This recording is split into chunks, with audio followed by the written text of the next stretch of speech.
অনেকদিন ধরে এটা সমস্যায় ভুগছি, যেটা হচ্ছে নার্ভের ওই মানে মানসিক সমস্যায় বলতে পারেন, অনেক বছর ধরে। তো অ্যালোপ্যাথি ট্রিটমেন্ট করে ভেবেছে ভালো হয়ে যাবে, কিন্তু কিছু হয়নি। তো এরকম একটা ব্যাপার। তো এরকম চলছে, ঘুম টুম তো হয় না, আমার ঘুমের ওষুধ লাগে, মাত্র 33 বছর বয়স। প্রায় ঘুমের ওষুধ দিলে ভালো হয়, এরকম একটা ব্যাপার হয়ে গেছে। 2-3 বছর ধরে এরকম ঘুমের ওষুধ খাই। হ্যাঁ, ওই তো এরকম ব্যাপার। আপনি ওষুধগুলো খেয়ে মোটামুটি ঝিমিয়ে থাকেন, তাই তো? সারাদিন একটা ড্রাউজিনেস কাজ করে। হ্যাঁ হ্যাঁ হ্যাঁ হ্যাঁ হ্যাঁ। ওই ওষুধগুলোর হাত থেকে মুক্তি পেতে চাইছেন, তাই তো?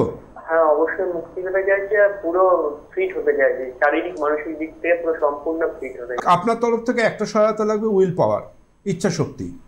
আর বাকিটা আয়ুর্বেদ মেডিকেল সায়েন্স করে দেবে। আপনি আপনার ইমিডিয়েটলি কমিউনিকেট করুন, হোয়াটসঅ্যাপ করুন, আমাদের যে এক্সপার্ট টিম নাম্বার যাচ্ছে এখানে তাদের সাথে। তারা আপনাকে একটা ক্লিনিকে অ্যাপয়েন্টমেন্টের ব্যবস্থা করে দেবেন, তাদের সাথে আপনি রিকোয়েস্ট করুন। আর এর পাশাপাশি ক্লিনিকে কাউন্সিলিংয়ের পর আমি আপনার সাথে পরবর্তী কথা বলবো। যেদিন অ্যাপয়েন্টমেন্ট পাবেন, যাবতীয় প্রিভিয়াস কী ওষুধ খাচ্ছেন না খাচ্ছেন তার ডিটেলসটা ক্যারি করবেন।